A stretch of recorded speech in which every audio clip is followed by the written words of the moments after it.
ಆಕಾಶವಾಣಿ ಆರೋಗ್ಯ ಸಂಚಿಕೆ. ಇವತ್ತಿನ ಕಾರ್ಯಕ್ರಮದಲ್ಲಿ ಶ್ವಾಸಕೋಶ ಕ್ಯಾನ್ಸರ್ ಈ ಕುರಿತು ಕಲಬುರಗಿಯ ಶ್ವಾಸಕೋಶ ತಜ್ಞರಾದ ಡಾಕ್ಟರ್ ಅರುಣ್ ಕುಮಾರ್ ಹರಿದಾಸ್ ಅವರೊಂದಿಗೆ ಸಂದರ್ಶಿಸುತ್ತಾರೆ ಬಿ ಸಿದ್ದಣ್ಣ. ನಮಸ್ಕಾರ ಕೇಳುಗರೆ, ಇವತ್ತಿನ ಆರೋಗ್ಯ ಸಂಚಿಕೆ ಕಾರ್ಯಕ್ರಮಕ್ಕೆ ಸ್ವಾಗತ. ಕೇಳುಗರೆ, ಇವತ್ತು ನಾವು ಶ್ವಾಸಕೋಶ ಕ್ಯಾನ್ಸರ್ ಬಗ್ಗೆ ಮಾಹಿತಿಯನ್ನು ಪಡೆಯೋಣ. ಇವತ್ತಿನ ಕಾರ್ಯಕ್ರಮದಲ್ಲಿ ಈ ವಿಷಯ ಕುರಿತಂತೆ ನಿಮಗೆ ಮಾಹಿತಿ ಮಾಡಿಕೊಡ್ಲಿಕ್ಕೆ ಈಗ ನಮ್ಮ ನಿಲಯದಲ್ಲಿದ್ದಾರೆ ಕಲಬುರಗಿಯ ಗುಲ್ಬರ್ಗಾ ಹಾರ್ಟ್ ಫೌಂಡೇಶನ್ ಮತ್ತು ಯುನೈಟೆಡ್ ಹಾಸ್ಪಿಟಲ್ನ ಹಿರಿಯ ಹೃದಯ, ಶ್ವಾಸಕೋಶ ಹಾಗೂ ರಕ್ತನಾಳ ವಿಭಾಗದ ಹಿರಿಯ ಶಸ್ತ್ರ ಚಿಕಿತ್ಸಕರಾದ ಡಾಕ್ಟರ್ ಅರುಣ್ ಕುಮಾರ್ ಹರಿದಾಸ್ ಅವರು. ಸರ್ ನಮಸ್ಕಾರ. ನಮಸ್ಕಾರ. ಕಾರ್ಯಕ್ರಮಕ್ಕೆ ತಮಗೆ ಸ್ವಾಗತ. ನಮಸ್ಕಾರ. ಸರ್, ಈಗ ಮನುಷ್ಯನ ಒಂದು ಅಂಗಗಳಲ್ಲಿ ಶ್ವಾಸಕೋಶ ಅನ್ನೋದು ಬಹಳ ಒಂದು ಮುಖ್ಯ. ಅಂದರೆ ಶ್ವಾಸ ನಿಂತಂದರೆ ಮನುಷ್ಯ ಇಲ್ಲ ಅಂತೇಳಿ. ಸೊ ಅಷ್ಟು ಮಹತ್ವ ಇದೆ ನಮ್ಮ ಶ್ವಾಸಕೋಶಕ್ಕೆ. ನಿಜ. ಎಲ್ಲ ಭಾಗಗಳಿಗೆ ಸಮಸ್ಯೆಗಳಿದ್ದಂಗೆ ಈ ಒಂದು ಭಾಗಕ್ಕೂ ಸಾಕಷ್ಟು ಸಮಸ್ಯೆಗಳು ಇರುತ್ತೆ. ಯಾಕಂದ್ರೆ ಇದು ನಿರಂತರವಾಗಿ ಕೆಲಸ ಮಾಡೋದ್ರಿಂದ, ಯಾಕಂದ್ರೆ ನಮ್ಮ ಜೀವಂತಿಕೆಯನ್ನು ಉಳಿಸ್ಕೊಳ್ಳೋದಕ್ಕೆ ಇದು ಬಹಳ ಮುಖ್ಯ ಆಗುತ್ತೆ. ಇದಕ್ಕೂ ಸಾಕಷ್ಟು ಸಮಸ್ಯೆಗಳಾಗ್ತವೆ. ನಾವು ಕ್ಯಾನ್ಸರ್ ಬಗ್ಗೆ ಸಾಕಷ್ಟು ಕೇಳಿದ್ವಿ. ಶ್ವಾಸಕೋಶ ಕ್ಯಾನ್ಸರ್ ಬರುತ್ತೆ ಅಂತ, ಅದು ಸಮಸ್ಯೆ ಸಾಕಷ್ಟು ತೊಂದರೆ ಕೊಡುತ್ತೆ ಅಂತಲೂ ಕೇಳಿದ್ದೀವಿ. ಇವತ್ತು ತಾವು ಈ ಶ್ವಾಸಕೋಶ ಕ್ಯಾನ್ಸರ್ ಬಗ್ಗೆ, ಅಂದರೆ ಕನ್ನಡದಲ್ಲಿ ನಾವು ಹೇಳ್ಬೇಕಂದ್ರೆ ಅರ್ಬುದ ರೋಗ ಅಂತ ಏನು ಹೇಳ್ತೀವಲ್ಲ, ಇದು ಈ ಶ್ವಾಸಕೋಶಕ್ಕೆ ಯಾಕೆ ಬರುತ್ತೆ, ಹೇಗೆ ಬರುತ್ತೆ, ಮತ್ತು ಇದಕ್ಕೆ ಬಂದಾಗ ಯಾವ ರೀತಿ ಲಕ್ಷಣಗಳಿರ್ತವೆ, ಆಮೇಲೆ ಯಾವ ರೀತಿ ತೊಂದರೆಗಳಾಗ್ತವೆ, ಆಮೇಲೆ ಇದನ್ನು ನಾವು ಯಾವ ರೀತಿ ನಿಯಂತ್ರಣ ಮಾಡಬಹುದು, ಈ ವಿಷಯಗಳ ಬಗ್ಗೆ ನಾವು ನಮ್ಮ ಕೇಳುವರಿಗೆ ಮಾಹಿತಿ ಮಾಡಿಕೊಡ್ಬೇಕು. ಈಗ ನಾವು ಶ್ವಾಸಕೋಶ ಅಂತೀವಿ, ಅದರ ಒಂದು ಮಹತ್ವ ಏನು ಸರ್? ಹೇಗೆ ಅದು ಕೆಲಸ ಮಾಡುತ್ತೆ, ಹೆಂಗಿರುತ್ತೆ? ಅದರ ನಾವೇನು ಹೊರಗಡೆ ಉಸಿರಾಟ ಮಾಡ್ತೀವಿ, ಆದರೆ ಒಳಗೆ ಯಾವ ರೀತಿ ಕೆಲಸ ಮಾಡುತ್ತೆ ಅಂತ ನಮಗೆ ಗೊತ್ತಿರಲ್ಲ. ಸರ್, ಅದ್ರ ಬಗ್ಗೆ ಸ್ವಲ್ಪ ಸಂಕ್ಷಿಪ್ತವಾಗಿ ಹೇಳಿ ಸರ್. ನಿಜ, ಶ್ವಾಸಕೋಶ ಒಂದು ತುಂಬ ಮುಖ್ಯವಾದಂಥ ಅಂಗ. ನಮ್ಮ ದೇಹದಲ್ಲಿ ಎದೆ ಭಾಗದಲ್ಲಿ 2 ಶ್ವಾಸಕೋಶಗಳು, ಒಂದು ಬಲಭಾಗದಲ್ಲಿ ಮತ್ತು ಇನ್ನೊಂದು ಎಡಭಾಗದಲ್ಲಿ, ಮಧ್ಯದಲ್ಲಿ ಹೃದಯದ ಜೊತೆ ರಕ್ತನಾಳದ ಮೂಲಕ ಸಂಬಂಧ ಹೊಂದಿಕೊಂಡಿದೆ. ಪ್ರತಿ ನಿಮಿಷಕ್ಕೂ ಹೃದಯ 5 ಲೀಟರ್ನಷ್ಟು ಅಶುದ್ಧ ರಕ್ತವನ್ನು 2 ಶ್ವಾಸಕೋಶಗಳಿಗೆ ಸರಬರಾಜು ಮಾಡಿ ಅದನ್ನು ಶುದ್ಧೀಕರಿಸಲು ಕೆಲಸ ಮಾಡಿಸುತ್ತದೆ. ಅಂದರೆ ಇದರಲ್ಲಿ ಆಮ್ಲಜನಕ ಮತ್ತು ಕಾರ್ಬನ್ ಡೈಆಕ್ಸೈಡ್ ವಿನಿಮಯಗೊಂಡು ಶುದ್ಧೀಕರಿಸಿದ ರಕ್ತ ಹೃದಯಕ್ಕೆ ಬಂದು ಅಲ್ಲಿಂದ ನಿಮಿಷಕ್ಕೆ 5 ಲೀಟರ್ ಶುದ್ಧೀಕರಿಸಿದ ರಕ್ತ ನಮ್ಮ ದೇಹಕ್ಕೆ ಸರಬರಾಜು ಮಾಡುತ್ತವೆ. ಅಂದರೆ ಶ್ವಾಸಕೋಶ ಮತ್ತು ಹೃದಯ ಅವು ಒಂದು ನಾಣ್ಯದ 2 ಮುಖಗಳು, ಅವಳಿ ಜವಳಿ ಅಂತಲೇ ಹೇಳಬೇಕು. ಅವು ಒಂದು ಅದ್ವಿತೀಯ ಅಂಗ. ಅಂದರೆ ಜೀವನ ಪರ್ಯಂತ ಹೇಗೆ ಹೃದಯ ಬೆಳೆದುಕೊಳ್ಳುತ್ತೆ, ಅದೇ ರೀತಿ ಒಂದು ಶ್ವಾಸಕೋಶವು ಸಹ ಸಂಕೋಚನೆ ಮತ್ತು ವಿಕಸನೆ ಮುಖಾಂತರ ನಮಗೆ ನಮ್ಮ ರಕ್ತವನ್ನು ಶುದ್ಧೀಕರಿಸುವ ಕೆಲಸ ಮಾಡುತ್ತದೆ. ಈಗ ಈ ಕ್ಯಾನ್ಸರ್ ಬಗ್ಗೆ ನಾವು ಇವತ್ತು ಮಾತಾಡೋದಾದರೆ, ಬೇರೆ ಬೇರೆ ಅಂಗಗಳಿಗೆ ಕ್ಯಾನ್ಸರ್ ಬರುತ್ತೆ. ಥ್ರೋಟ್ ಕ್ಯಾನ್ಸರ್ ಅಂತಾರೆ, ಆಮೇಲೆ ಸ್ತನ ಕ್ಯಾನ್ಸರ್ ಅಂತಾರೆ, ಬೇರೆ ಬೇರೆ ಭಾಗಗಳಿಗೆಲ್ಲ ಕ್ಯಾನ್ಸರ್ ಬರುತ್ತೆ. ಅಂದರೆ ಕೆಲವೊಂದು ಪಾರ್ಟ್ಗಳಲ್ಲಿ ನಮಗೆ ಅದು ಎಕ್ಸ್ಪೋಸ್ ಆದರೆ ಇನ್ನೊಂದು ಕೆಲವು ಭಾಗಗಳಲ್ಲಿ ನಮಗೆ ಕಾಣಸಿಗೋದಿಲ್ಲ. ಈ ಶ್ವಾಸಕೋಶ ಕ್ಯಾನ್ಸರ್ನು ಅದೇ ರೀತಿ ಅಂತ ಹೇಳ್ಬೋದು. ಇದಕ್ಕೆ ಮುಖ್ಯವಾದ ಒಂದು ಕಾರಣಗಳು ಏನು, ಇದಕ್ಕೆ ಶ್ವಾಸಕೋಶ ಕ್ಯಾನ್ಸರ್ ಬರಲಿಕ್ಕೆ ಅಂತ ಹೇಳ್ತೀರಾ? ಯಾವ ರೀತಿ ಬೇರೆ ಅಂಗಗಳಲ್ಲಿ ಕ್ಯಾನ್ಸರ್ ಬರುತ್ತೆ ಅದೇ ರೀತಿ ಒಂದು ಶ್ವಾಸಕೋಶದ ಕ್ಯಾನ್ಸರ್ ಸಹ ಬರುತ್ತದೆ. ಇದರಲ್ಲಿ ಶ್ವಾಸಕೋಶದ ಜೀವಕೋಶಗಳು ಅನಿಯಮಿತ ಮತ್ತು ಹತೋಟಿ ಮೀರಿ ಬೆಳವಣಿಗೆಗೊಂಡಾಗ ಅದು ಗಡ್ಡೆಯ ಒಂದು ರೂಪಾಂತರಗೊಂಡು ಶ್ವಾಸಕೋಶದ ಕ್ಯಾನ್ಸರ್ ರೂಪದಲ್ಲಿ ಮಾರ್ಪಡುತ್ತದೆ. ಶ್ವಾಸಕೋಶದ ಕ್ಯಾನ್ಸರ್ ಪ್ರಪಂಚದಲ್ಲಿ 2ನೇ ಸ್ಥಾನದಲ್ಲಿದೆ. ಅಷ್ಟು ಹೆಚ್ಚಾಗಿ ಕಂಡು ಬರುತ್ತದೆ. ಗಂಡಸರಲ್ಲಿ ಪ್ರಾಸ್ಟೇಟ್ ಕ್ಯಾನ್ಸರ್ ಮತ್ತು ಹೆಂಗಸರಲ್ಲಿ ಸ್ತನ ಕ್ಯಾನ್ಸರ್ ಪ್ರಥಮ ಸ್ಥಾನ ಪಡೆದಿದೆ. ಅದು ಬಿಟ್ಟು ಸೆಕೆಂಡ್ ಪೊಸಿಷನ್ ಅಂದರೆ ಒಂದು ಶ್ವಾಸಕೋಶದ ಕ್ಯಾನ್ಸರ್. ಅದರ ತದ್ವಿರುದ್ಧವಾಗಿ ಒಂದು ಶ್ವಾಸಕೋಶದ ಕ್ಯಾನ್ಸರಿಂದ ಆಗುವಂಥ ಮರಣಗಳಿಗೆ ಆಗುವಂಥ ಕಾರಣಗಳಲ್ಲಿ ಅದು ಮೊಟ್ಟ ಮೊದಲು. It takes first position when someone dies due to the cancer.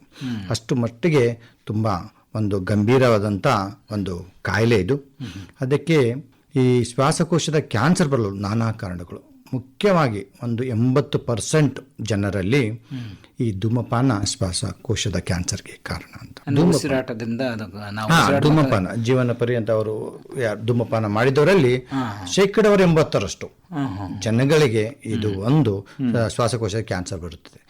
ಧೂಮಪಾನ ಯಾವುದೇ ರೂಪದಲ್ಲಿ ಆಗಿರ್ಬೋದು, ಒಂದು ಸಿಗರೇಟ್ ಸ್ಮೋಕಿಂಗ್ ಆಗಿರ್ಬೋದು, ಅದು ಕೆಲವೊಂದು ಜನ ಪೈಪ್ ಸ್ಮೋಕಿಂಗ್ ಅಂತ ಹೇಳ್ತಾರೆ, ಕೆಲವೊಂದು ಜನ ಸಿಗಾರ್ ಸ್ಮೋಕಿಂಗ್, ಬೀಡಿ ಸ್ಮೋಕಿಂಗ್, ಕೆಲವೊಂದು ಜನ ಲೈಟ್ ಸಿಗರೇಟ್ ಸ್ಮೋಕ್ ಮಾಡ್ತಾರೆ. ಆ ಕೆಲವೊಂದು ಜನಗಳು ಏನಂತಾರೆ, ಲೈಟ್ ಸ್ಮೋಕಿಂಗ್ ಅಂದ್ರೆ ಅದ್ರಲ್ಲಿ ಕ್ಯಾನ್ಸರ್ ಆಗೋದಿಲ್ಲ ಅಂತ ಒಂದು ಭಾವನೆ ಇದೆ, ಅದು ತಪ್ಪು. ಅಂಥ ಜನರಲ್ಲೂ ಸಹ ಇದೇ ರೀತಿಯಾಗಿ ಒಂದು ಶ್ವಾಸಕೋಶದ ಕ್ಯಾನ್ಸರ್ ಬರುವ ಎಲ್ಲ ಸಾಧ್ಯತೆಗಳು ಇದೆ. ಒಂದು ಸಿಗರೇಟ್ನಲ್ಲಿ ನೀವು ಅನುಮಾನ ಊಹಿಸಿದರೆ 7,000 ರಾಸಾಯನಿಕ ಪದಾರ್ಥಗಳು ಉಂಟು. ಅದರಲ್ಲಿ ಈ 250ಕ್ಕಿಂತ ಹೆಚ್ಚು ಒಂದು ರಾಸಾಯನಿಕ ಪದಾರ್ಥಗಳು ವಿಷಕಾರಿಯಾದಂಥದ್ದು. ಅದರಲ್ಲೂ 65ಕ್ಕಿಂತ ಹೆಚ್ಚು ಈ ವಿಷಕಾರಿ ಪದಾರ್ಥಗಳು ನಮಗೆ ಕ್ಯಾನ್ಸರ್ ಬರಲು ಕಾರಣ ಆಗುತ್ತೆ. ಈ ಧೂಮಪಾನದಿಂದ ಶ್ವಾಸಕೋಶದ ಕ್ಯಾನ್ಸರ್ ಅಷ್ಟೇ ಅಲ್ಲ, ಬೇರೆ ಅಂಗಗಳಲ್ಲೂ ಒಂದು ಕ್ಯಾನ್ಸರ್ ಬರಲು ಕಾರಣ ಅಂತ ಹೇಳಿ ಬಯಸ್ತೇನೆ. ಇದರ ಒಟ್ಟಿಗೆ ಇದು ನಮ್ಮ ಹೃದಯಘಾತಕ್ಕೆ, ನಮ್ಮ ಪಾರ್ಶ್ವವಾಯು ಸ್ಟ್ರೋಕ್ ಅಂತ ಏನು ಹೇಳ್ತೀವಿ ಅದಕ್ಕೂ, ಮತ್ತು ಪ್ರಿಮ್ಯಾಚೂರ್ ಡೆತ್ ಅಂತ ಹೇಳ್ತೀವಿ, ಅಂದರೆ ವಯಸ್ಸಿಗಿಂತ ಮುಂಚೆ ಒಂದು ಮರಣ ಒಂದು ಜನರಲ್ಲೂ ಸಹ ಧೂಮಪಾನವೇ ತುಂಬ ಇಂಪಾರ್ಟೆಂಟ್. ಸೊ ಇದು 80%. ಇನ್ನು 20% ಧೂಮಪಾನ ಮಾಡದೆಯೂ ಸಹ ಶ್ವಾಸಕೋಶದ ಒಂದು ಕ್ಯಾನ್ಸರ್ ಬರುತ್ತೆ. ಹೇಗೆ ಅಂದರೆ ಸೆಕೆಂಡರಿ ಸ್ಮೋಕಿಂಗ್ ಅಂತ ಹೇಳ್ತೀವಿ, ಅಥವಾ ಸೆಕೆಂಡ್ ಹ್ಯಾಂಡ್ ಸ್ಮೋಕಿಂಗ್. ಅಂದರೆ ನಾವು ಯಾರು ಧೂಮಪಾನ ಮಾಡ್ತಾ ಅವನ ಪಕ್ಕದಲ್ಲಿ ತುಂಬಾ ವರ್ಷ ಜೀವನ ಮಾಡ್ತಾ ಇದ್ದಾರೆ, ಪ್ಯಾಸಿವ್ ಸ್ಮೋಕಿಂಗ್ ಅಂತ, ಅವರ ಬಿಟ್ಟಿರೋ ಹೊಗೆಯನ್ನು ನಾವು ಸೇವಿಸಿದಾಗ ಸಹ ನಮ್ಮಲ್ಲಿ ಒಂದು ಶ್ವಾಸಕೋಶದ ಕ್ಯಾನ್ಸರ್ ಅತಿ ಹೆಚ್ಚಾಗಿ ಕಂಡು ಬರುತ್ತದೆ. ಅದರೊಟ್ಟಿಗೆ ಈ ಆಧುನಿಕತೆ ಅಂದರೆ ವಾಯು ಮಾಲಿನ್ಯ ಇರ್ಬೋದು, ಪರ್ಟಿಕ್ಯುಲರ್ಲಿ ಡೀಸೆಲ್ ಇಂದ ಬರುವಂಥ ಹೊಗೆ ಒಂದು ತುಂಬಾ ವಿಷಕಾರಿಯಾದದ್ದು. ಇದರಿಂದ ಸಹ ಶ್ವಾಸಕೋಶದ ಕ್ಯಾನ್ಸರ್ ಕಂಡು ಬರ್ತಾ ಇರೋದು ತುಂಬಾ ಕಾಮನ್. ಇನ್ನೂ ಒಂದು ಹೇಳ್ಬೇಕಂದ್ರೆ ಅಸ್ಬೆಸ್ಟೋಸಿಸ್ ಅಂತ ಹೇಳ್ತೇವೆ. ಅಂದ್ರೆ ಅಸ್ಬೆಸ್ಟೋಸಿಸ್ ಒಂದು ಧೂಳು. ಇದು ಈ ಧೂಳು ಎಲ್ಲಿ ಬರ್ತದೆ, ಈ ಸಿಮೆಂಟ್ ಫ್ಯಾಕ್ಟ್ರಿಯಲ್ಲಿ, ಅಥವಾ ಇದು ಲೈಮ್ ಸ್ಟೋನ್ಸ್ ಮೈನಿಂಗ್ ಇರುತ್ತದೆ, ಅಥವಾ ಕೆಲವೊಂದು ಟೆಕ್ಸ್ಟೈಲ್ಸ್ ಅಲ್ಲಿ, ಟೆಕ್ಸ್ಟೈಲ್ ಮಿಲ್ಸ್ ಇರ್ತದೆ, ಕಾಟನ್ ಟೆಕ್ಸ್ಟೈಲ್ಸ್ ಇರ್ತದೆ, ಅದರಲ್ಲಿ ಈ ಧೂಳು ನಾವು ನಮ್ಮ ಉಸಿರಾಟದ ಮೂಲಕ ಅಲ್ಲ ಶ್ವಾಸಕೋಶದಲ್ಲೂ ತಗೊಂಡಾಗ ಅವರಲ್ಲೂ ಸಹ ಸಾಕಷ್ಟು ಮಟ್ಟದಲ್ಲಿ ಶ್ವಾಸಕೋಶದ ಕ್ಯಾನ್ಸರ್ ಬರ್ತದೆ. ಇದು ಬಿಟ್ಟು ಕೌಟುಂಬಿಕವಾಗಿ ಕ್ಯಾನ್ಸರ್ ಇದ್ದರೆ ಯಾರಾದರೂ ಅವರ ಪೀಳಿಗೆಯಲ್ಲಿಯೂ ಸಹ ಒಂದು ಶ್ವಾಸಕೋಶದ ಕ್ಯಾನ್ಸರ್ ಶೇಕಡಾವಾರು ತುಂಬ ಹೆಚ್ಚು. ಕೊನೆಯದಾಗಿ ಹೇಳ್ಬೇಕಂದ್ರೆ ಕೆಲವೊಂದು ಕ್ಷಯ ರೋಗಿಗಳು ಶ್ವಾಸಕೋಶದ ಕ್ಷಯ ಹೋದಾಗ ಅವರ ಒಂದು ಶ್ವಾಸಕೋಶ ಕ್ಷತಿಗೊಂಡಾಗ ಆ ಕ್ಷತಿಗೊಂಡ ಶ್ವಾಸಕೋಶದಲ್ಲಿ ಸಹ ಮುಂದೆ ಬರುವ ದಿವಸ ಶ್ವಾಸಕೋಶ ಕ್ಯಾನ್ಸರ್ ಹುಟ್ಟುವ ಸಾಧ್ಯತೆಗಳು ತುಂಬಾನೇ ಇರುತ್ತದೆ. ಸರ್, ಈಗ ತಾವು ಹೇಳಿದ್ರಿ ಗಡ್ಡೆ ಮುಖಾಂತರ ಕಾಣಿಸ್ಬೋದೆ, ಆದರೆ ಕೆಲವು ನಮಗೆ ಹೊರಗಿನ ಭಾಗಕ್ಕೆ, ಈಗ ನಾವು ಚರ್ಮ ಕ್ಯಾನ್ಸರ್ ಬಂದರೆ ನಮಗೆ ಮೇಲೆ ಕಾಣಿಸುತ್ತೆ, ಕೆಲವು ಗಂಟ್ಲು ಕ್ಯಾನ್ಸರ್ ಬಂದರೆ ಆಲ್ಮೋಸ್ಟ್ ಸ್ವಲ್ಪ ನಾವು ಫೈಂಡ್ ಔಟ್ ಮಾಡ್ಬೋದು ಈ ರೀತಿದ್ದು. ಆದರೆ ಶ್ವಾಸಕೋಶಕ್ಕೆ ನಮ್ಮ ದೇಹದ ಒಳಗಿರೋದ್ರಿಂದ ಅದು ಆಗಿದೆ, ಇದರ ಒಂದು ಸಮಸ್ಯೆ ಆಗಿದೆ ಅಂತ ನಾವು ಹೆಂಗೆ ಅದನ್ನು ಗುರುತಿಸಬೇಕಾಗುತ್ತೆ? ಯಾವ ರೀತಿ ಲಕ್ಷಣಗಳು ಆ ಒಂದು ರೋಗಿಯೆಲ್ಲ ಕಾಣಿಸ್ಕೊಳ್ತಾವೆ ಅಂತೇಳಿ? ತುಂಬ ಒಳ್ಳೆಯ ಪ್ರಶ್ನೆ. ಯಾಕೆಂದರೆ ನೀವು ಹೇಳಿದ ಹಾಗೆ ಮೆದುಳಲ್ಲಿ ಯಾವುದೇ ಒಂದು ಕ್ಯಾನ್ಸರ್ ಇದ್ದರೆ ಫಿಟ್ಸ್ ಮುಖಾಂತರ, ತಲೆನೋವು ಮುಖಾಂತರ, ಅಥವಾ ಸ್ಕಿನ್ ಕ್ಯಾನ್ಸರ್, ಸ್ಕಿನ್ನಲ್ಲಿ ಗಡ್ಡೆ ಕಾಣಿಸಿಕೊಳ್ಳೋದಾಗಲಿ, ಅಥವಾ ಜಠರದಲ್ಲಿ ಗಡ್ಡೆ ಇದ್ದಾಗ ಮನುಷ್ಯನಿಗೆ ಹೊಟ್ಟೆ ನೋವು ಬರೋದು ಬಹಳ ಬೇಗ ಒಂದು ಪ್ರಾರಂಭಿಕ ಹಂತದಲ್ಲೇ ಕಂಡು ಹಿಡಿಯಬಹುದು. ಆದರೆ ಅದರ ತದ್ವಿರುದ್ಧವಾಗಿ ಶ್ವಾಸಕೋಶದ ಕ್ಯಾನ್ಸರ್ ತುಂಬ ಅಂದರೆ ಅಂತಿಮ ಹಂತದಲ್ಲಿ ಮಾತ್ರ ಕಂಡುಹಿಡಿಯಲು ಸಾಧ್ಯ. ಕಾರಣ ಏನಂದ್ರೆ ನಮ್ಮ ಎದೆಗೂಡು ಆಲ್ಮೋಸ್ಟ್ 6 ಲೀಟರಷ್ಟು ಜಾಗ ಇದೆ. ಅದರಲ್ಲಿ ಒಂದು 3 ಸೆಂಟಿಮೀಟರ್ ಒಂದು ಗಡ್ಡೆ ಒಂದು ಅರ್ಧ ಕೆಜಿ ಗಡ್ಡೆ ಆಗೋಷ್ಟರಲ್ಲಿ 5 ರಿಂದ 10 ವರ್ಷ ಆಗಿರುತ್ತದೆ. ಅಲ್ಲಿವರೆಗೂ ಸುಮಾರು ಜನಗಳಲ್ಲಿ ಯಾವುದೇ ರೀತಿಯ ಲಕ್ಷಣಗಳು ಕಾಣುವುದೇ ಇಲ್ಲ. ಒಂದು ಹಂತ ಬಂದಾಗ ಅಂದರೆ ತುಂಬ ಗಡ್ಡೆ ಜಾಸ್ತಿ ಆದಾಗ ಅಥವಾ ಕೆಲವು ಇಂಪಾರ್ಟೆಂಟ್ ಅಂಗಗಳನ್ನು ಅದು ಹಿಡಿದುಕೊಂಡಾಗ ಮಾತ್ರ ಆ ಲಕ್ಷಣಗಳು ಕಂಡು ಬರ್ತವೆ. ಇದರಿಂದ ಸುಮಾರು ಜನಗಳಲ್ಲಿ ನಾವು ಒಂದು ಶ್ವಾಸಕೋಶ ಕ್ಯಾನ್ಸರ್ ದೃಢಪಡಿಸಿದಾಗ ಅದು ಒಂದು ಅಂತಿಮ ಘಟ್ಟ ಇರುತ್ತೆ. ಅವರ ಜೀವನವೂ ಸಹ ಕೆಲವೇ ತಿಂಗಳು, ಕೆಲವೇ ವರ್ಷಗಳಿರ್ತವೆ. ಇದಾಗಿಯೂ ಕೆಲವು ಲಕ್ಷಣಗಳು ಅಂದರೆ ಒಂದು ಮನುಷ್ಯನಲ್ಲಿ ಸುಮಾರು ದಿವಸಗಳಿಂದ, ಸುಮಾರು ತಿಂಗಳಿಂದ ಕೆಮ್ಮು ಬರುವುದು, ಅದ ಕೆಮ್ಮು ಯಾವುದೇ ರೂಪದಲ್ಲಿ ಚಿಕಿತ್ಸೆಗೆ ಕಡಿಮೆ ಆಗದೆ ಇರೋದು, ಅಥವಾ ಕೆಮ್ಮು ಇನ್ನೂ ಜಾಸ್ತಿ ಆಗೋದು ದಿನ ದಿನಕ್ಕೆ, ಕೆಮ್ಮಿನಲ್ಲಿ ರಕ್ತ ಬರುವುದು, ಎದೆ ನೋವು, ಧ್ವನಿಯಲ್ಲಿ ಬದಲಾವಣೆ, ಯಾರಾದರೂ ನಾರ್ಮಲ್ ಧ್ವನಿ ಸಡನ್ ಆಗಿ ಧ್ವನಿಯಲ್ಲಿ ಬದಲಾವಣೆ ಆಗುವುದು, ಓಕೆ, ಯಾವುದೇ ಕಾರಣವಿಲ್ಲದೆ ತೂಕ ಕಡಿಮೆ ಆಗುವುದು, ಯಾವುದೇ ಕಾರಣವಿಲ್ಲದೆ ಹಸಿವೆ ಆಗದೆ ಇರುವುದು, ಇಂಥ ಒಂದು ಲಕ್ಷಣಗಳಿದ್ದರೆ ನಾವು ಶ್ವಾಸಕೋಶದ ಕ್ಯಾನ್ಸರ್ ಬಗ್ಗೆ ಒಂದು ಸಂಶಯ ಪಡುವುದು ಅತಿ ಉತ್ತಮ. ಒಂದೊಂದು ಸಲ ಅಂತಿಮ ಘಟ್ಟ ಇದ್ದಾಗ ಆ ಕ್ಯಾನ್ಸರ್ ಬೇರೆ ಅಂಗಗಳಿಗೆ ಪಸರಿಸುತ್ತದೆ. ಬ್ರೈನಲ್ಲಿ ಮೆಟಾಸ್ಟಸಿಸ್ ಅಂತ ಹೇಳ್ತೀವಿ, ಅಂದರೆ ಆಗಲೇ ಸ್ಪ್ರೆಡ್ ಆಗಿರೋದು. ಆಗ ಅಂಥ ಜನಗಳು ಎದೆಯ ಭಾಗದ ಯಾವುದೂ ಲಕ್ಷಣ ಇರದೆ ಹೆಡ್ಡೇಕ್ ತಲೆನೋವು, ಇಲ್ಲ ಒಂದು ಫಿಟ್ಸ್ ಬಂದು, ಇಲ್ಲ ಕಾಯಿಲೆ ಅಥವಾ ಬೆನ್ನು ನೋವು ಲಕ್ಷಣಗಳ ಮುಖಾಂತರ ವೈದ್ಯರನ್ನು ಕಾಣುತ್ತಾರೆ. ಸರ್, ಸಾಮಾನ್ಯವಾಗಿ ಯಾವ ವಯಸ್ಸಿನ ಒಂದು ಜನರಲ್ಲಿ ಈ ಶ್ವಾಸಕೋಶ ಕ್ಯಾನ್ಸರ್ ಕಂಡುಬರೋಂಥ ಚಾನ್ಸಸ್ ಜಾಸ್ತಿ ಇರುತ್ತೆ ಅಂತಾರೆ? ಸುಮಾರಾಗಿ 50ರಿಂದ 60 ವರ್ಷ ವಯಸ್ಕರಲ್ಲಿಯೇ ಈ ಒಂದು ಶ್ವಾಸಕೋಶದ ಕ್ಯಾನ್ಸರ್ ಕಂಡುಬರುವುದು ಸಹಜ. ಆದರೆ ಇತ್ತೀಚಿನ ದಿನಗಳಲ್ಲಿ ಧೂಮ್ರಪಾನದ ಕಾರಣದಿಂದ ಚಿಕ್ಕ ವಯಸ್ಸಿನ ಅಂದರೆ 40ರಿಂದ 50 ವರ್ಷದಲ್ಲೂ ನಾವು ಸರ್ವಸಾಮಾನ್ಯವಾಗಿ ಶ್ವಾಸಕೋಶ ಕ್ಯಾನ್ಸರ್ ರೋಗಿಗಳನ್ನು ಕಂಡು ಬರ್ತಿದ್ದೇವೆ. ಆದರೆ ಇದಕ್ಕೆ ಯಾವುದೇ ವಯಸ್ಸಿನ ಮಿತಿ ಇಲ್ಲ. ಇವತ್ತಿನ ದಿವಸ ನನ್ನ ಆಸ್ಪತ್ರೆಯಲ್ಲಿ 26 ವರ್ಷದ ಹುಡುಗಿಯನ್ನು ನಾನು ಒಂದು ಅಂತಿಮ ಘಟ್ಟದ ಲಂಗ್ ಕ್ಯಾನ್ಸರ್ಗಾಗಿ ಟ್ರೀಟ್ ಮಾಡ್ತಾ ಇದ್ದೇನೆ. ಸೊ ಹೀಗಾಗಿ ಯಾವುದೇ ವಯಸ್ಸಿನಲ್ಲಿ ಶ್ವಾಸಕೋಶದ ಕ್ಯಾನ್ಸರ್ ಬರ್ಬೋದು. ಇದು ಆಧುನಿಕತೆ ಅಂತ ಅನ್ಬೋದು, ಇಲ್ಲ ವಾಯು ಮಾಲಿನ್ಯ ಅಂತ ಹೇಳ್ಬೋದು, ಅಥವಾ ಕೆಟ್ಟ ಅಭ್ಯಾಸಗಳು, ಅಥವಾ ಒಂದು ಕೀಳು ಮಟ್ಟದ ಆಹಾರ ಪದ್ಧತಿ, ಎಲ್ಲ ಒಂದು ಪರಿಣಾಮದ ಮೂಲಕ ಚಿಕ್ಕ ಯುವಕ ಯುವತಿಯರಲ್ಲೂ ಸಹ ಇತ್ತೀಚಿನ ದಿನದಲ್ಲಿ ಶ್ವಾಸಕೋಶದ ಕ್ಯಾನ್ಸರ್ ಕಂಡು ಬರ್ತಾ ಇದೆ. ಸರ್, ಈಗ ಬೇರೆ ಭಾಗಕ್ಕೆ ಕ್ಯಾನ್ಸರ್ ಬಂದಂಗೆ ಶ್ವಾಸಕೋಶಕ್ಕೂ ಬಂದಾಗ ಟೆಸ್ಟ್ ಮಾಡಿ ಕೆಲವೆಲ್ಲ ರೋಗನ ದೃಢಪಡಿಸುವಂಥ ಸಂದರ್ಭಗಳು ಬಹಳ ಸಾಮಾನ್ಯವಾಗಿ ನಾವು ಟೆಸ್ಟ್ ಮಾಡಿನೇ ಅದನ್ನು ಇಂಥದ್ದೇ ಸಮಸ್ಯೆ ಅಂತ ಹೇಳ್ತೀವಿ. ಈ ಶ್ವಾಸಕೋಶ ಕ್ಯಾನ್ಸರ್ಗೂ ಏನು ಟೆಸ್ಟ್ ಮಾಡೋದ್ರಿಂದ, ಪರೀಕ್ಷೆ ಮಾಡೋದ್ರಿಂದ ಅದನ್ನು ದೃಢಪಡಿಸಲಿಕ್ಕೆ ಯಾವ ರೀತಿಯ ಅನುಕೂಲ ಇದೆ? ಒಂದು ಸಲ ಸಂಶಯ ಬಂದಾಗ ಒಂದು ರೋಗಿಗೆ ಶ್ವಾಸಕೋಶದ ಕ್ಯಾನ್ಸರ್ ಇದೆ ಅಂದಾಗ ಮೊಟ್ಟ ಮೊದಲನಾಗಿ ಒಂದು ಎದೆಯ ಕ್ಷಕಿರಣ ಅಂದರೆ ಚೆಸ್ಟ್ ಎಕ್ಸ್ರೇ ತೆಗೆದುಕೊಳ್ತೇವೆ. ಸುಮಾರಾಗಿ ದೊಡ್ಡ ಮಟ್ಟಿಗೆ ಗಡ್ಡೆ ಅಂದರೆ 1 ಸೆಂಟಿಮೀಟರ್ ಅದಕ್ಕಿಂತ ದೊಡ್ಡದಾಗಿರೋ ಗಡ್ಡೆ ಮಾತ್ರ ಈ ಎದೆಯ ಚೆಸ್ಟ್ ಎಕ್ಸ್ರೇಲಿ ಕಾಣುತ್ತೆ. ಇನ್ನೂ ಸೂಕ್ಷ್ಮವಾಗಿ ಇನ್ನೊಂದು ತುಂಬ ಪ್ರಾರಂಭಿಕ ಸ್ಟೇಜಲ್ಲಿ ಒಂದು 1/2 ಸೆಂಟಿಮೀಟ್ರ್ ಅದಕ್ಕಿಂತ ಕಡಿಮೆ ಒಂದು ಕ್ಯಾನ್ಸರ್ ಕಂಡುಹಿಡಿಯಬೇಕಂದ್ರೆ HRCT ಅಂತ ಮಾಡ್ತಾರೆ, ಅಂದರೆ ಹೈ ರೆಸೊಲ್ಯೂಷನ್ CT ಸ್ಕ್ಯಾನ್. ಕೋವಿಡಲ್ಲಿ ಎಲ್ಲರಿಗೂ ಒಂದು ಅದು ಅರಿವಿದೆ ಅದ್ರ ಬಗ್ಗೆ, CT ಸ್ಕ್ಯಾನ್ ಅಂದರೆ ಎಷ್ಟು ಇಂಪಾರ್ಟೆಂಟ್ ಅಂತ. ಅದಾಗಿ ಕ್ಯಾನ್ಸರ್ಲು ಸಹ HRCT ತುಂಬಾ ಇಂಪಾರ್ಟೆಂಟು. ಅತಿ ಆರಂಭಿಕ ಸ್ಟೇಜಲ್ಲೇ ಇದರಲ್ಲಿ ಕ್ಯಾನ್ಸರ್ ಇದೆಯೋ ಇಲ್ಲ ಅಂತ ಒಂದು ದೃಢಪಡಿಸಬಹುದು. ಅದರೊಟ್ಟಿಗೆ ನಾವು ಎಂಡೋಸ್ಕೋಪ್ ಮಾಡ್ತೀವಿ. ಹೇಗೆ ಒಂದು ಅನ್ನನಾಳದ ಎಂಡೋಸ್ಕೋಪ್ ಇರುತ್ತದೋ ಶ್ವಾಸನಾಳದ ಎಂಡೋಸ್ಕೋಪ್, ಅದಕ್ಕೆ ಬ್ರಾಂಕೋಸ್ಕೋಪಿ ಅಂತ ಹೇಳ್ತೀವಿ. ಅದು ಒಂದು ದುರ್ಬಿನ್, ಅದರ ಮೂಲಕ ನಾವು ಒಳಗಡೆ ಗಡ್ಡೆ ಇದೆಯೋ ಇಲ್ಲ ಇದ್ರೆ ಅದರ ಒಂದು ತುಣುಕು ತೆಗೆದುಕೊಳ್ತೇವೆ. ಅದಕ್ಕೆ ನಾವು ಬಯಾಪ್ಸಿ ಅಥವಾ NFNS ಅಂತ ಹೇಳ್ತೀವಿ. ಅಥವಾ ಲಂಗ್ಸ್ ಅಲ್ಲಿ ಕೋಶದಲ್ಲಿನೇ ಆ ಗಡ್ಡೆ ಇದ್ರೆ ಒಂದು ಥೊರಕೋಸ್ಕೋಪ್ ಅಂತ, ಅಂದ್ರೆ ಕೀ ಹೋಲಲ್ಲಿ ಒಂದು ದುರ್ಬಿನ್ ಹಾಕಿ ಅದರಿಂದ ಮೂಲಕವು ನಾವು ಬಯಾಪ್ಸಿ ತಗೊಂಡು ಅದು ನಿಜವಾಗಿ ಕ್ಯಾನ್ಸರ್ ಇದೆಯೋ ಇಲ್ಲ ಅಂತ ಒಂದು ದೃಢಪಡಿಸುತ್ತೇವೆ. ಅದ ನಂತರ ಪೆಟ್ ಸ್ಕ್ಯಾನ್ ಅಂತ ಮಾಡ್ತೀವಿ, ಅಂದರೆ ಪೊಜಿಸ್ಟ್ರಾನ್ ಎಮಿಷನ್ ಟೊಮೊಗ್ರಫಿ ಅಂತ. ಇದರಿಂದ ಏನಂತಂದ್ರೆ ಅದು ನಿಜವಾಗಿ ಕ್ಯಾನ್ಸರ್ ಇದೆಯೋ ಇಲ್ಲ ಮತ್ತು ಅದು ಯಾವ ಮಟ್ಟಿಗೆ ನಮ್ಮ ದೇಹದಲ್ಲಿ ಪಸರಿಸಿದೆ ಅಂತ, ಅಂದರೆ ಲಿಂಫ್ ನೋಡ್ಸ್ವರೆಗೆ ಹೋಗಿದೆಯೋ ಅಥವಾ ಬೇರೆ ಅಂಗಗಳನ್ನು ಸಹ ಹಿಡಿದುಕೊಂಡಿದೆಯೋ ಅಂತ, ಇನ್ನೊಂದು ಬೇರೆ ಲಂಗಲ್ಲಿ ಅಥವಾ ಲಿವರಲ್ಲಿ ಅಥವಾ ಮೆದುಳಿಗೆ ಹೋಗಿದೆಯಲ್ಲ ಅಂತ ಒಂದು ನಮಗೆ ಗೊತ್ತು ಬರ್ತದೆ.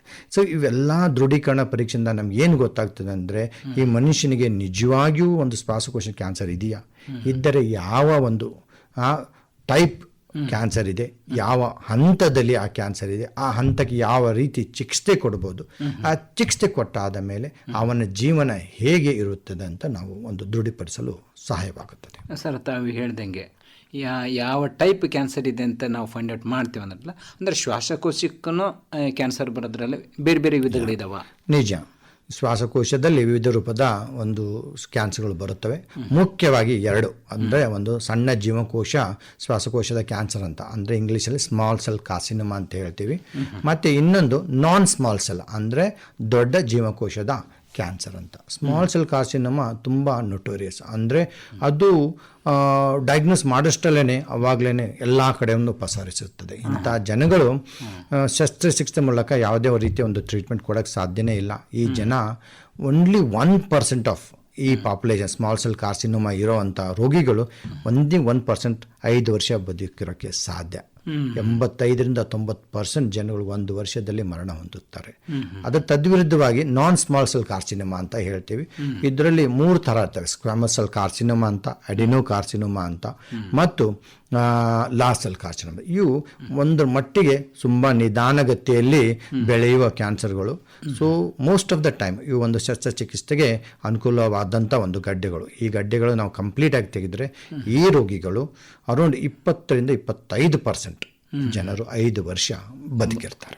ಸರ್, ನಾವು ಬೇರೆ ಬೇರೆ ಕ್ಯಾನ್ಸರ್ ಬಗ್ಗೆ ಮಾತಾಡಿದಾಗ ಕೆಲವರು ಹೇಳ್ತಾರೆ ಅದು ಮೊದಲನೇ ಹಂತ, 2ನೇ ಹಂತ, 3ನೇ ಹಂತ, 4ನೇ ಹಂತ, ಹೀಗೆ ಕೆಲವು ಹಂತದಲ್ಲಿ ಅದನ್ನು ಗುಣಪಡಿಸ್ಬೋದು, 2ನೇ ಹಂತ ಇದ್ದರೆ ಗುಣಪಡಿಸ್ಬೋದು ಅಂತಂತೇಳಿ. ಈ ಶ್ವಾಸಕೋಶ ಕ್ಯಾನ್ಸರ್ನಲ್ಲೂ ಈ ರೀತಿಯ ಹಂತಗಳು ಇರ್ತವೆ, ಅದನ್ನು ಗುರುತಿಸೋದು ಹೇಗೆ ಅಂತ? ಎಸ್ ಸರ್, ಯಾವುದೇ ಕ್ಯಾನ್ಸರ್ಗಳು ನಾವು ಮೊದಲು ಒಂದು ಸಲ ಡಯಾಗ್ನೋಸ್ ಆದಮೇಲೆ ಯಾವ ಹಂತದಲ್ಲಿದೆ ಅಂತ ಒಂದು ದೃಢೀಕರಿಸೋದು ತುಂಬಾ ಇಂಪಾರ್ಟೆಂಟು. ಹಂತವನ್ನು ನೋಡಿ ನಾವು ಯಾವ ರೀತಿಯಾದಂಥ ಒಂದು ಚಿಕಿತ್ಸೆ ಮಾಡಬೇಕೆಂದು ನಾವು ಡಿಸೈಡ್ ಮಾಡ್ತೀವಿ. ಕ್ಯಾನ್ಸರ್ ಸಹ ಅದೇ ಸರ. ಆ್ಯಕ್ಚುಲಿ ಇಂಗ್ಲೀಷಲ್ಲಿ ಅಥವಾ ನಮ್ಮದು ವೈಜ್ಞಾನಿಕ ಭಾಷೆಯಲ್ಲಿ ಇದನ್ನು TNM ಸ್ಕೇಲಿಂಗ್ ಅಂತ ಹೇಳ್ತೇವೆ. ಅಂದರೆ ಟ್ಯೂಮರ್, ಲಿಂಫ್ ನೋಡ್ ಆ್ಯಂಡ್ ಮೆಟಾಸ್ಟಟಿಕ್ ಸ್ಟೇಜಿಂಗ್ ಅಂತ ಹೇಳ್ತೀವಿ. ಅದನ್ನು ಒಂದು ಸಾಧಾರಣ ಭಾಷೆಯಲ್ಲಿ ನಿಮ್ಗೆ ಹೇಳಬೇಕಂದ್ರೆ, ಹಂತ 1ರಲ್ಲಿ ಏನಿರ್ತಂದರೆ ಶ್ವಾಸಕೋಶದ ಕ್ಯಾನ್ಸರ್ ಒಂದು 3 ಸೆಂಟಿಮೀಟ್ರ್ ಅದಕ್ಕಿಂತ ಕಡಿಮೆ ಗಡ್ಡೆ ಇರುವಂಥದ್ದು, ಅದಕ್ಕೆ ಹಂತ 1 ಅಂತ ಹೇಳ್ತೀವಿ. ಹಂತ 2ರಲ್ಲಿ ಅದು 3ರಿಂದ 5 ಸೆಂಟಿಮೀಟ್ರ್ ಗಡ್ಡೆ ಇರೋದು. ಮತ್ತು ಹಂತ 3ರಲ್ಲಿ 7 ಸೆಂಟಿಮೀಟ್ರ್ಗಿಂತ ದೊಡ್ಡ ಗಡ್ಡೆ ಇದ್ದು ಬಿಟ್ಟು, ಮತ್ತು 4ನೇದಲ್ಲಿ ಅಂದರೆ ದೊಡ್ಡ ಶ್ವಾಸಕೋಶದ ದೊಡ್ಡ ಭಾಗದ ಗಡ್ಡೆ ಇದ್ದು ಮತ್ತು ಬೇರೆ ಅಂಗಗಳಿಗೂ ಸಹ ಪಸರಿಸಿದ್ದರೆ ಅದು ಲಾಸ್ಟ್ ಸ್ಟೇಜ್ ಆಗುತ್ತೆ. ಹಂತ 1, ಹಂತ 2ರಲ್ಲಿ ಒಂದು ಶಸ್ತ್ರಚಿಕಿತ್ಸೆ ಅಂದರೆ ಸರ್ಜರಿ ಮೂಲಕ ಒಂದು ಪರಿಣಾಮಕಾರಿಯಾದಂಥ ಒಂದು ಚಿಕಿತ್ಸೆಯನ್ನು ನೀಡಬಹುದು. ಅಂದರೆ ಇಂಥ ರೋಗಿಗಳು ಬಹಳ ವರ್ಷ ಚೆನ್ನಾಗಿ ಬದುಕಿರುತ್ತಾರೆ. ಎಷ್ಟು ಅರ್ಲಿ ಸರ್ಜರಿ ಮಾಡ್ತೋ ಅಷ್ಟು ಜಾಸ್ತಿ ದಿವಸ ಅವರು ಬದುಕಿರ್ತಾರೆ. ಹಂತ 3, ಹಂತ 4ದಲ್ಲಿ ಒಂದು ಶಸ್ತ್ರಚಿಕಿತ್ಸೆಯ ಒಂದು ಯಾವುದೇ ಒಂದು ರೋಲ್ ಇರೋದಿಲ್ಲ.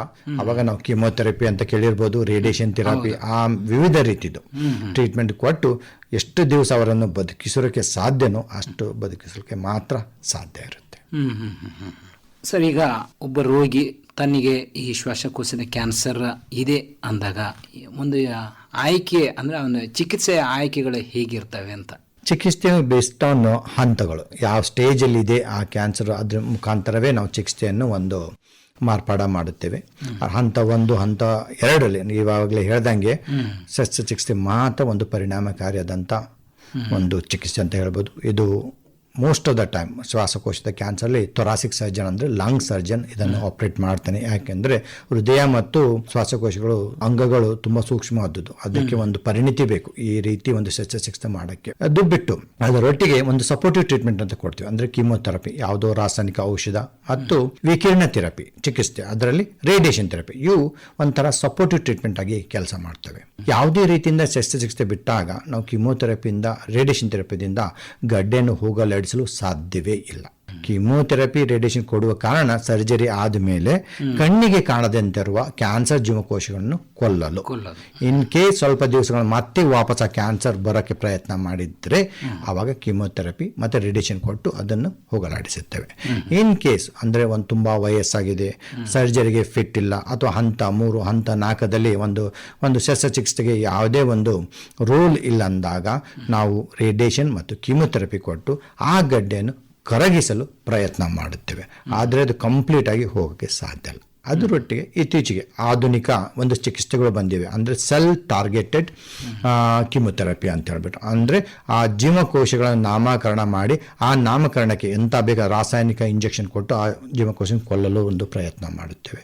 ಇಲ್ಲ ಇಮ್ಯುನೋಥೆರಪಿ ಅಂತ ಹೇಳ್ತೀವಿ. ಇಮ್ಯುನೋಥೆರಪಿ ಅಂದರೆ ನಮ್ಮ ಬಾಡಿ ಎನರ್ಜಿ, ನಮ್ಮ ಇಮ್ಯುನಿಟಿನ ಬೂಸ್ಟ್ ಮಾಡೋದು, ಸೊ ದಟ್ ಅವು ಆ ಜೀವಕೋಶಗಳ ವಿರುದ್ಧ ಹೋರಾಡಲು ಒಂದು ಶಕ್ತಿಯನ್ನು ಉತ್ಪಾದನೆ ಮಾಡುತ್ತೇವೆ.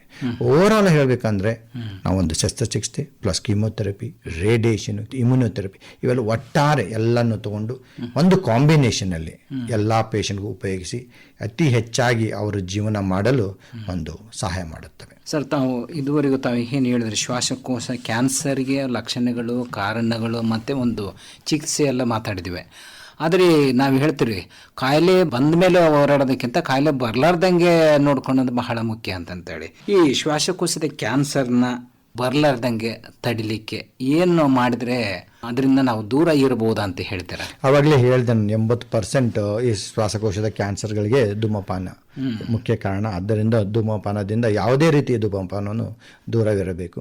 ಮತ್ತು ಇದು ಪ್ಯಾಸಿವ್ ಸ್ಮೋಕಿಂಗ್, ಅದು ಸೆಕೆಂಡ್ ಹ್ಯಾಂಡ್ ಸ್ಮೋಕಿಂಗ್ ಅಂತ ಹೇಳ್ತೀವಲ್ಲ, ಪರೋಕ್ಷವಾಗಿ ಸ್ಮೋಕ್ ಅಂತ ಹೇಳ್ತೀವಿ. ಅಂದರೆ ಯಾರೋ ಧೂಮಪಾನಿ ಪಕ್ಕದಲ್ಲಿ ಅವನು ಬಿಡುವ ಹೋಗೋದನ್ನು ನಾವು ಉಸಿರಾಡೋದು, ಅದು ಸಹ ಅವಾಯ್ಡ್ ಮಾಡುವುದು ತುಂಬಾನೇ ಇಂಪಾರ್ಟೆಂಟು. ಅದರೊಟ್ಟಿಗೆ ಈಗ ವಾಯು ಮಾಲಿನ್ಯ ಇದೆ, ಅದನ್ನು ಅವಾಯ್ಡ್ ಮಾಡಬೇಕು. ಅದರೊಟ್ಟಿಗೆ ಆಸ್ಬೆಸ್ಟೋಸ್, ಈ ಧೂಳು ಇರುವಂಥ ಪ್ರದೇಶಗಳಲ್ಲಿ ಕೆಲಸ ಮಾಡದೇ ಇರು. ಒಂದು ಮನುಷ್ಯ ಧೂಮಪಾನ ಮಾಡ್ತಾ ಇದ್ರೆ ಅವನಲ್ಲಿ 10ರಷ್ಟು ಶ್ವಾಸಕೋಶದ ಕ್ಯಾನ್ಸರ್ ಬರ್ತದೆ. ಅದೇ ರೀತಿ ಒಬ್ಬ ಮನುಷ್ಯ ಆಸ್ಬೆಸ್ಟಸ್ ಇರುವಂತ ಒಂದು ಫ್ಯಾಕ್ಟ್ರಿಯಲ್ಲಿ, ಅಂದ್ರೆ cement factory, lime stone factory, mining ಅಲ್ಲಿ ಧೂಳಿರಲ್ಲಿ ಕೆಲಸ ಮಾಡೋನಿಗೆ ಆಲ್ಮೋಸ್ಟ್ 10 ಪಟ್ಟು ಶ್ವಾಸಕೋಶದ ಕ್ಯಾನ್ಸರ್ ಬರ್ತದೆ. ಇವೆರಡೂ ಒಟ್ಟಿಗೆ ಸೇರಿ, ಅಂದ್ರೆ ಒಬ್ಬ ಧೂಮಪಾನಿ ಆಸ್ಬೆಸ್ಟಸ್ ಧೂಳಿರುವಂತ ಕೆಲಸ ಮಾಡಿದ್ರೆ ಅವನಿಗೆ 60 ಪಟ್ಟು ಕ್ಯಾನ್ಸರ್ ಬರುವಂತ ಸಾಧ್ಯತೆ ಇದೆ. ಅಂದ್ರೆ ಅವನು ಲೈಫ್ ಟೈಮಲ್ಲಿ ಕ್ಯಾನ್ಸರ್ ಬಂದೇ ಬರ್ತದೆ ಮೆಜಾರಿಟಿ ಟೈಮ್. ಸೊ ಇದೆಲ್ಲಾನು ಅವಾಯ್ಡ್ ಮಾಡಬೇಕು. ಅದರ ಒಟ್ಟಿಗೆ ಒಂದು ಒಳ್ಳೆ ಜೀವನ ಶೈಲಿ, ಓಕೆ, ಯಾವುದು ದುರಾಭ್ಯಾಸದ ಇಲ್ಲದೆ ಒಂದು ಒಳ್ಳೆ ಆಹಾರ ಪದ್ಧತಿ, ಒಂದು ನಿಯಮಿತ ವ್ಯಾಯಾಮ ಇವೆಲ್ಲವೂ ಇದ್ದರೆ, ಮತ್ತು ಸ್ಕ್ರೀನಿಂಗ್ ರೆಗ್ಯುಲರ್ಲಿ, ಈಗ ಧೂಮಪಾನ ಮಾಡುತ್ತಾ ಇದ್ದರೆ ಒಂದು ರೆಗ್ಯುಲರ್ ಆಗಿ ಚೆಸ್ಟ್ ಎಕ್ಸ್ರೇ ಆಗಲಿ ಅಥವಾ CT ಸ್ಕ್ಯಾನ್ ಮುಖಾಂತರ ವರ್ಷಕ್ಕೆ ಒಂದ್ಸಲ ಸ್ಕ್ರೀನಿಂಗ್ ಮಾಡ್ಕೋತಾ ಇದ್ರೆ ಇದರಿಂದ ಶ್ವಾಸಕೋಶ ಕ್ಯಾನ್ಸರ್ ತಡೆಗಟ್ಟಬಹುದು. ಇಲ್ಲ ಪ್ರಾರಂಭಿಕ ಹಂತದಲ್ಲಿ ಕಂಡು ಹಿಡಿದು ಅದನ್ನು ಒಂದು ಶಸ್ತ್ರಚಿಕಿತ್ಸೆ ಮೂಲಕ ನಾವು ವಾಸಿ ಸಹ ಮಾಡಬಹುದು.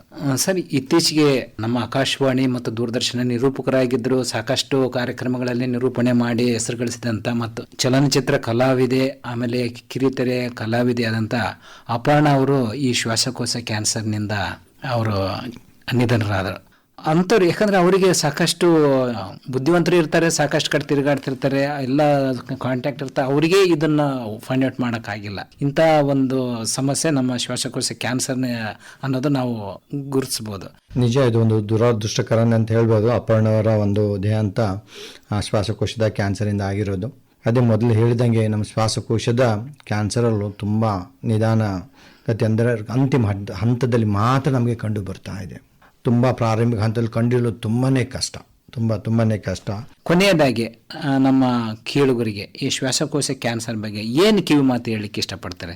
ಇದನ್ನು ಸ್ಕ್ರೀನಿಂಗ್ ಮುಖಾಂತರ, ಅಂದರೆ ಪರ್ಟಿಕ್ಯುಲರ್ಲಿ ಯಾರು ಒಂದು ಧೂಮಪಾನ ಮಾಡ್ತಾರೋ ಅಥವಾ ಧೂಮಪಾನಿಗಳ ಜೊತೆ ಇರ್ತಾರೋ ಅಥವಾ ಯಾವುದೇ ಒಂದು ಹೈ ರಿಸ್ಕ್ ಫ್ಯಾಕ್ಟರ್ ಇದ್ದಾಗ, ಅಂದರೆ ಫ್ಯಾಮಿಲಿ ಹಿಸ್ಟ್ರಿ ಆಗಿರ್ಬೋದು ಅಥವಾ ಆಸ್ಬೆಸ್ಟೋಸಿಸ್ ಇರೋಂಥ ಒಂದು ವಾತಾವರಣದಲ್ಲಿ ಕೆಲಸ ಮಾಡ್ತಾ ಇದ್ದಾರೆ, ಅವರು ವರ್ಷಕ್ಕೆ ಒಂದು ಸಲ ಅಟ್ಲೀಸ್ಟ್ ಒಂದು ಚೆಸ್ಟ್ ಎಕ್ಸ್ರೇ ಅಥವಾ ಒಂದು ಹೈ ರೆಸಲ್ಯೂಷನ್ CT ಸ್ಕ್ಯಾನ್ ಮಾಡುವುದು ಅತಿ ಉತ್ತಮ. ಶ್ವಾಸಕೋಶದ ಕ್ಯಾನ್ಸರ್ ಒಂದು ಕ್ಯಾನ್ಸರ್ ಕಾರಣಕ್ಕೆ ಮೊದಲ ಕಾರಣ ಅಂತ ಹೇಳಿ ಬಯಸುತ್ತೇನೆ. ತುಂಬ ಕಡಿಮೆ ದಿವಸ ಇಂಥ ಒಂದು ರೋಗಿಗಳು ಜೀವಂತ ಇರುತ್ತಾರೆ. ಕೇವಲ 6 ತಿಂಗಳಿಂದ 5 ವರ್ಷ ಮಾತ್ರ ಅವರ ಜೀವನ ಇರಲು ಸಾಧ್ಯ. ಆದ್ದರಿಂದ ಯಾವುದೇ ರೀತಿಯಾದಂಥ ಧೂಮಪಾನವನ್ನು ನಿಲ್ಲಿಸಿ ಅದರೊಟ್ಟಿಗೆ ಒಂದು ಆರೋಗ್ಯಕರವಾದ ಜೀವನ ಶೈಲಿಯನ್ನು ಅಳವಡಿಸಿಕೊಂಡು ಒಂದು ಹೈ ರಿಸ್ಕ್ ಇರುವಂಥ ಜನರು ರೆಗ್ಯುಲರ್ ಸ್ಕ್ರೀನ್ ಮಾಡೋದ್ರಿಂದ ನಾವು ಒಂದು ಶ್ವಾಸಕೋಶದ ಕ್ಯಾನ್ಸರ್ನು ತಡೆ ಹಿಡಿಯಬಹುದು.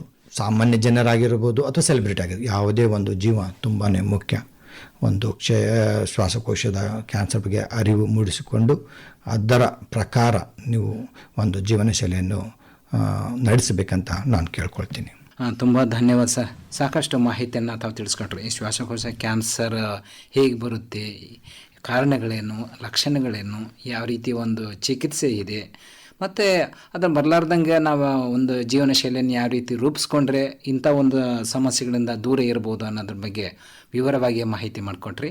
ಕಾರ್ಯಕ್ರಮದಲ್ಲಿ ಭಾಗವಹಿಸಿದ್ದಕ್ಕೆ ನಮ್ಮ ಆಕಾಶವಾಣಿ ಪರವಾಗಿ ತಮಗೆ ಧನ್ಯವಾದಗಳು. ನಮಸ್ಕಾರ. ಆಕಾಶವಾಣಿ ಮತ್ತು ಎಲ್ಲ ಶ್ರೋತ ಬಾಂಧವರಿಗೂ ನನ್ನ ಹೃದಯಪೂರ್ವಕ ನಮಸ್ಕಾರಗಳು. ಇದುವರೆಗೆ ಶ್ವಾಸಕೋಶ ತಜ್ಞರಾದ ಡಾಕ್ಟರ್ ಅರುಣ್ ಕುಮಾರ್ ಹರಿದಾಸ್ ಅವರೊಂದಿಗೆ ಶ್ವಾಸಕೋಶ ಕ್ಯಾನ್ಸರ್ ಕುರಿತು ಸಂದರ್ಶನ ಕೇಳಿದಿರಿ. ಸಂದರ್ಶಿಸಿದವರು ಬಿ ಸಿದ್ದಣ್ಣ. ಆರೋಗ್ಯ ಸಂಚಿಕೆ ಕಾರ್ಯಕ್ರಮ ಪ್ರಸಾರವಾಯಿತು. ಸಂಕಲನ ಮಧು ದೇಶ್ಮುಖ್. ನಿರ್ಮಾಣ ಸೋಮಶೇಖರ್ ಎಸ್ ರುಳಿ.